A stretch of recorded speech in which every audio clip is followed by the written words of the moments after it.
આણંદ જિલ્લાના ઉમરેઠ વિધાનસભા બેઠકની પેટા ચૂંટણી માટે ભારતીય જનતા પાર્ટીએ ઉમેદવાર જાહેર કર્યો છે।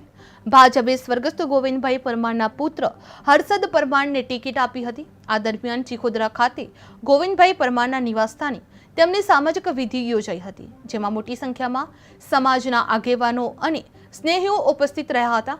પછી આણંદ જિલ્લા ભાજપ સંગઠનના કાર્યાલય ખાતે ઉમેદવાર હર્ષદ પરમાર પહોંચ્યા હતા। અહીં જિલ્લા સંગઠન પ્રમુખ સંજય પટેલ સાથે મુલાકાત દરમિયાન પોતાના પિતા સ્વર્ગસ્થ ગોવિંદભાઈ પરમારને યાદ કરી હર્ષદ પરમાર ભાવુક બની રડી પડ્યા હતા।